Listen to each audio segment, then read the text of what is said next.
Eman! Bawal Eman! Bawal Eman!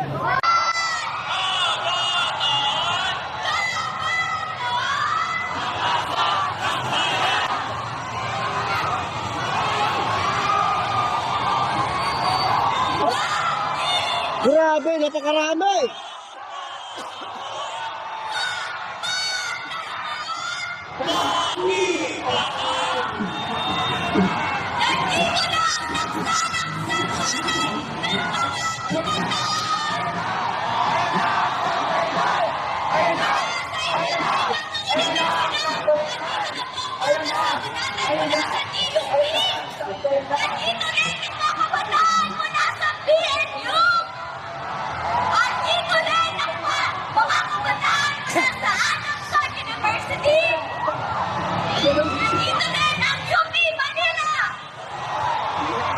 Nandito rin ang UP Diliman.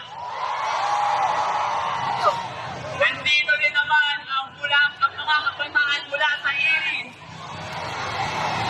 Nandito din ang mga kabataan mula sa DLSU!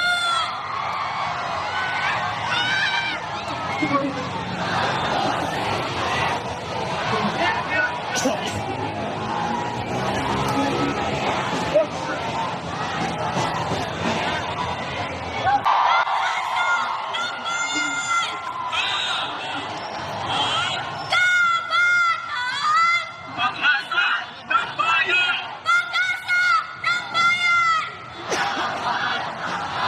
Lahat ng kurangon! Dapat managot! Dapat managot! Kurakot sa gobyerno! Ikulong! Ikulong! Ikulong! Ikulong! Kurakot sa gobyerno! Boto sa edukasyon! Hindi sa korasyon! Serbisyo sa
Kurakot sa gobyerno! Ikulong! Ikulong! Kurakot sa gobyerno! Kontraktor, kawatan! Kontraktor, nadaan-daanan sa likod! O nakilabang ka sa congressman! Tanghali po sa inyong lahat. Ako po si Maris Racal, isang aktres, isang Pilipino, isang taxpayer. Nandito ako ngayon. Yes.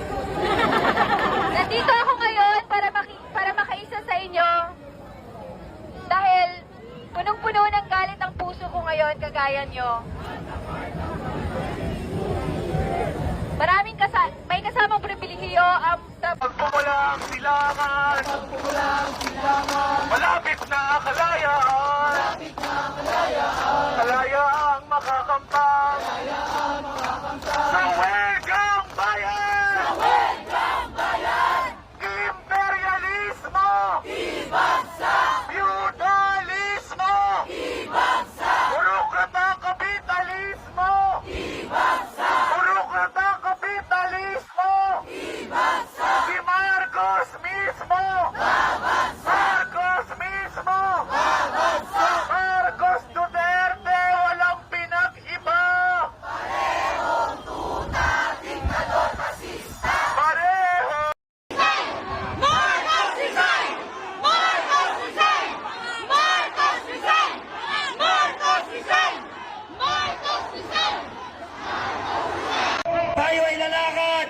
palasyo ng Malacanang.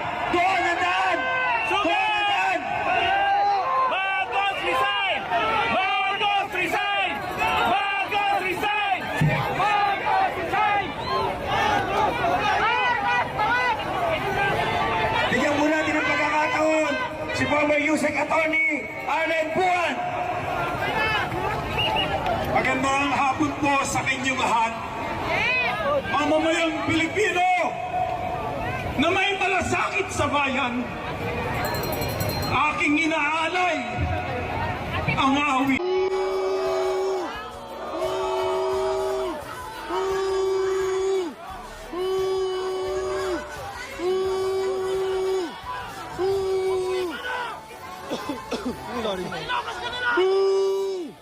Talagang galit na galit yung ating mga kababayan. Sa tingin mo, sir, bakit po?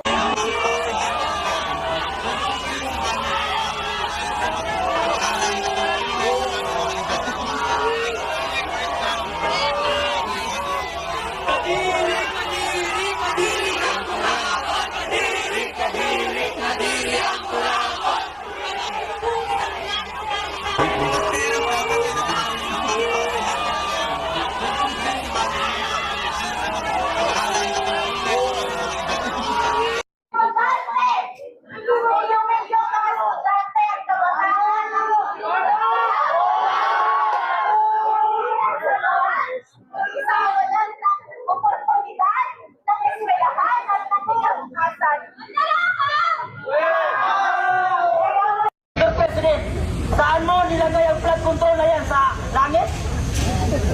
O ang nilagyan mo ng flood control ay ang mga bulsa ng mga politiko, lalo na si Martin Romualdez. Habang ang mga Pilipino naghihirap, may mga batang natutulog sa lansangan, may natutulog ng gutom, merong nagtatrabaho at nagpapakahirap, habang ang mga anak pala ng politiko nandun sa ibang bansa nagbabakasyon. Ang mga pera ng taong bayan, ang mga buwis ng taong bayan nagpapakahirap, ay kinakain pala ng mga anak ng politikong nagpipiling prinsesa at prince. Hindi na kayo nahihiya mag-flex ng mga kayamanan ninyo sa social media. Hindi ba kayo nahihiya sa mga Pilipino? Wala ka palang utang na loob sa mga Pilipino. Ngunit hindi mo ba alam na ang nilalamon mo, ang kinakain mo at pinagyayabang mo sa mga followers mo ay kaba ng bayan? Mahiya naman kayong mga politiko kayo.